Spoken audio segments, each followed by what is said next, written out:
Hello, welcome. Happy to have you here. Jenny here if you're new, and also so very happy to have you here. I'm so glad that you have stopped by. Tonight I wanted to talk about my journey with chronic migraines. I mentioned it in my video that I first did on misdiagnosis and how I was finally properly diagnosed, but I wanted to go more in depth and talk about what I've done that's worked and helped, and just my story with it, because I know so many suffer with chronic migraines, and it's just a real problem. They're very debilitating. So I hope that I can share something that can encourage or help someone, and or give you an idea maybe that you haven't tried, or even just remind you you're not alone, because gosh, they are so debilitating, and sorry if you suffer with them. So my migraines started, I was officially diagnosed with them more than 20 years ago, but they did not become chronic until after I was hit by somebody who ran a red light. And after that point is when I no longer could take Excedrin migraine to get through it, or the occasional Relpax or Midrin or whatever.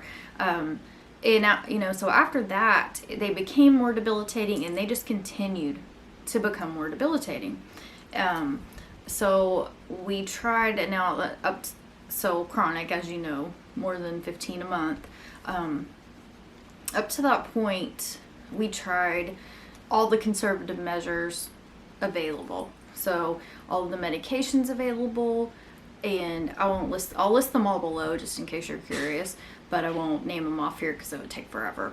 But things like propranolol, metoprolol, verapamil, nortriptyline, and amitriptyline, and Cymbalta, all of those things. I've tried all of the medications that have been approved for prophylactic use in migraines. Of course, I tried all the abortives like Relpax, Maxalt, Imitrex, all of those. We tried infusions, so the DHE infusion that you can get. Some doctors call them migraine cocktails. I think it's mixed with Compazine and Benadryl. That didn't help. I've tried all the different supplements that are suggested, such as Butterbur. I can never say it right. Butterbur, CoQ10, Feverfew, magnesium. I've used oils, peppermint. There's a supplement called MigraLeaf that did help a little bit, and you can get that on Amazon, or where I think you can get it at a health food store as well. Melatonin, none of it worked. So I began to have injections, so blocks are where we started, and that wasn't helpful either, and it just continued on. We tried physical therapy, I tried acupuncture, acupressure, chiropractic treatments. None of it helped, and it was just like, it was baffling. Like, my neurologist, I've been to 7 total at this point, but they were always just baffled why this stuff wasn't working. And now we know why. But I mention these things because maybe they will work for you, and because I had exhausted all of those. Maybe it's something that might actually help you. I had been put on Lyrica for my fibromyalgia, and it helped, interestingly enough, my head pain, but I couldn't stay on it because of the side effects. My doctor wouldn't let me. I actually told him I didn't care, that I would that I would stay on it. It was worth it to me, but he wouldn't. It was too risky of a side effect. So and so though medications and all conservative treatments started to become less promising and ineffective, and about the time that all of this happened, that I had exhausted all those things, Botox became available, and I started getting Botox injections. The first treatment I ever had was incredible. I got some relief, and it helped, and it was actually a mix of Botox, Namenda, which is for Alzheimer's, but interestingly enough, the neurologist put me on that and pain medication, and it worked for like 3 to 4 months probably. It was very helpful. So that really might be a good combo for somebody, or even just Botox. But Namenda has been one that we actually I still am on to this day.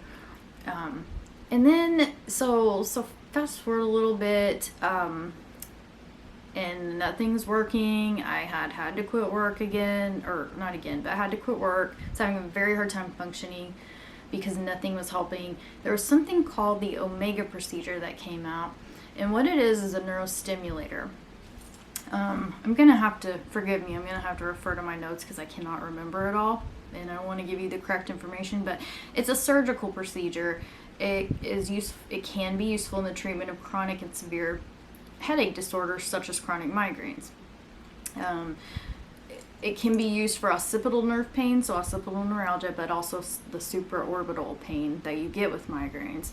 And basically, a doctor implants a small device at the base of the skull, or small device at the base of the skull with leads connected to a power source.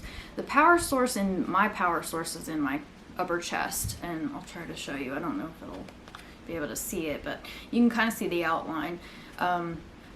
It's small, it doesn't bother me, but that is the power source. That's where you charge it, and then the leads from there come through and they go to the base of your skull and then up above the eyebrows. Well, some people just get the 2 leads. I have the 4 leads because of the occipital neuralgia, but anyway, that's where the leads go.